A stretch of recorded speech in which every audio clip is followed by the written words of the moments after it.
تو این ویدیو می‌خوایم در مورد این صحبت کنیم که اگر قیمت بنزین افزایش پیدا کنه آیا بورس رشد میکنه با توجه به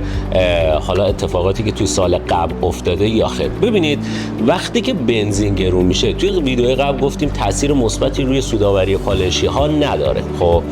ولی بهای تمام شده یه سری از شرکت ها به واسطه افزایش هزینه حمل و نقل میاد بالا. اگر این شرکت ها بتونن حاشیه سود خودشون رو نگه دارن، یعنی بتونن افزایش نرخی در خور افزایش این هزینه حمل و نقل بتونن بگیرن، سود ریالی اینها بیشتر میشه. ولی با توجه به صحبت‌های آقای همتی هم که توی حالا تلویزیون داشتیم و اون کاهش روند حاشیه سودها، باید واقعا اینو ما روی